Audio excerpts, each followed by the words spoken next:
Baik pemirsa, kita kembali lanjutkan dialog kita dan saat ini kita sudah bersama dengan pakar hukum pidana Bapak Abdul Fikar Hajar. Pak Fikar, terima kasih sudah bersama kami. Pak Fikar, kita saat ini akan membicarakan mengenai rekayasa foto digital tapi dari sisi hukum. Nah, kalau menurut Anda mengenai kemajuan teknologi yang sudah begitu besar, sudah begitu pesat, dan kemudian banyak melakukan foto editing gitu ya, digabungkan gitu satu subjek dan subjek yang lain, menurut Anda ini melanggar hukum atau tidak? Bicara soal hukum itu bicara soal hak dan kewajiban. Ya, persoalannya adalah kalau kita kualifikasi sebagai itu melanggar atau tidak, maka terjemahannya adalah melanggar hak dan kewajiban orang lain atau tidak. Kan gitu. Nah, kalau foto rekayasa ini, saya kira setiap hari itu dibuat oleh para pembuat poster film. Ya, setiap judul film itu gambarnya kan dari beberapa adegan disatukan kan dalam satu poster seperti itu ya, atau bidang kreatif iklan. Setiap hari dia membuat, bahkan tidak hanya gambar, kata pun dia bisa rekayasa yang sedemikian rupa. Yang penting bisa menarik perhatian, eye catching, gitu ya. Nah, dari sudut itu sebenarnya sah-sah saja ya merekayasa foto. Cuma ketika menyangkut seseorang, itu yang harus yang bisa menjadi persoalan. Artinya, apakah hak orang lain itu merasa disinggung atau tidak? Gitu. Nah, kalau seseorang itu ditempatkan gini, kalau dia public figure, ya, dalam gambar yang model apapun, kalau menurut saya itu menjadi biasa, ya, pemandangan kita sehari-hari. Apalagi kalau Anda membuka internet, ya, itu setiap hari gambar-gambar seperti itu akan muncul. Apalagi ketika kemarin masa-masa kampanye Pilpres, ya, itu sangat banyak foto rekayasa, itu sangat banyak. Nah, persoalannya adalah ketika itu menyangkut seseorang dan orang itu merasa tidak senang dan merasa dirugikan, maka disitulah timbul pelanggaran hukum. Ya. Nah, kalau misalnya orangnya tidak merasa, ini kan berarti kembali lagi kepada orang yang ditempel begitu fotonya. Kalau misalnya dia tidak merasa, berarti itu tidak melanggar hukum. Apakah itu batasannya, Pak Fikar? Ya, kalau dia tidak marah, tidak merasa dirugikan, nggak ada persoalan. Iya kan?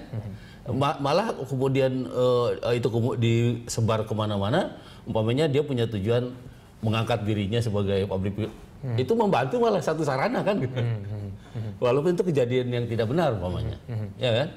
Nah, tapi ketika seseorang itu merasa dirugikan, maka disitulah timbul pelanggaran hukum pidana, ya kan? Umpamanya ada pasal mengenai pencemaran di pasal baik di KUH pidana maupun di Undang-Undang ITE, ya. Di ITE malah lebih berat ancaman hukumannya, ya. Nomor satu adalah menuduh orang lain, ya, kemudian itu sebenarnya pencemaran itu unsurnya itu menuduh sesuatu yang tidak benar untuk disebarluaskan.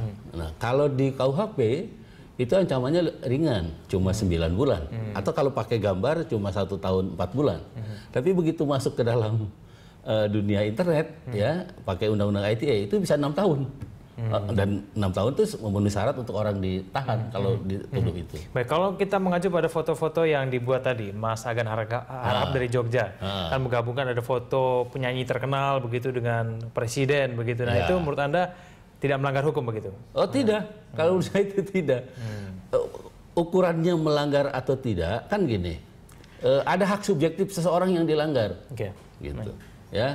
Kecuali mungkin simbol-simbol yang oleh orang disakralkan, terus digabung-gabung, umpamanya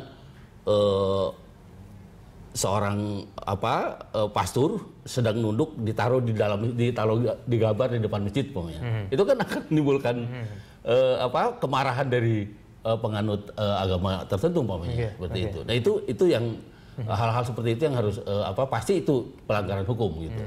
Ya, bisa disebut menghina agama atau apapun namanya gitu. Baik. Kalau menurut Anda ancaman 6 tahun dalam Undang-Undang ITE itu berlebihan atau tidak? Ini kan kalau kita berbicara ini kan kreativitas seseorang sebetulnya. Nah, ini kalau kita bicara masa hukuman Undang-Undang ITE itu berlebihan atau tidak? Gini, sebagai hukum positif itu harus sampai sekarang kita harus mengakui itu ada dan berlaku ya, dan udah banyak korbannya juga.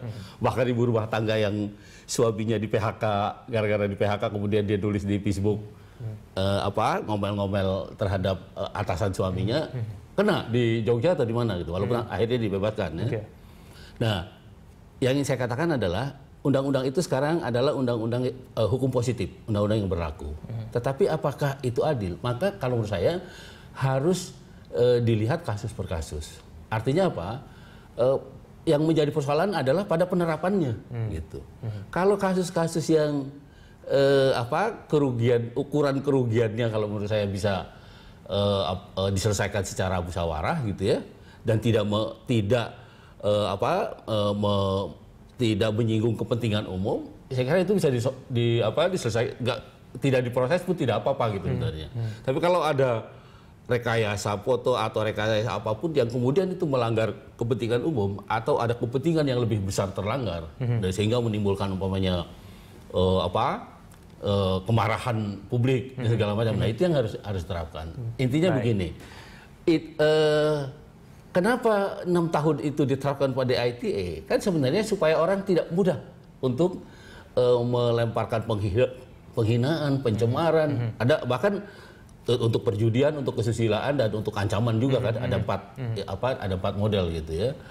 Nah, itu yang kamu saya itu satu kehati-hatian gitu. Hanya saja mungkin kalaupun harus ada revisi ya untuk pencemaran ini harus ada gradasi. Itu maksud saya, pencemaran yang tidak menyebabkan kepentingan umum terlanggar umpamanya, hukumannya boleh ditinjau gitu, tidak harus 6 tahun.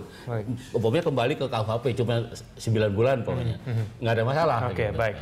Pak Fikar, di segmen selanjutnya saya akan mengajak Pak Fikar untuk mengomentari foto yang beredar akhir-akhir ini. Apakah itu melanggar kepentingan hukum, dan kemudian bagaimana akhirnya publik sebaiknya melihat itu tuh harus bertindak seperti apa. Begitu Pak Fikar ya, kita lanjutkan dulu kita di segmen berikutnya. Pemirsa tetaplah bersama kami.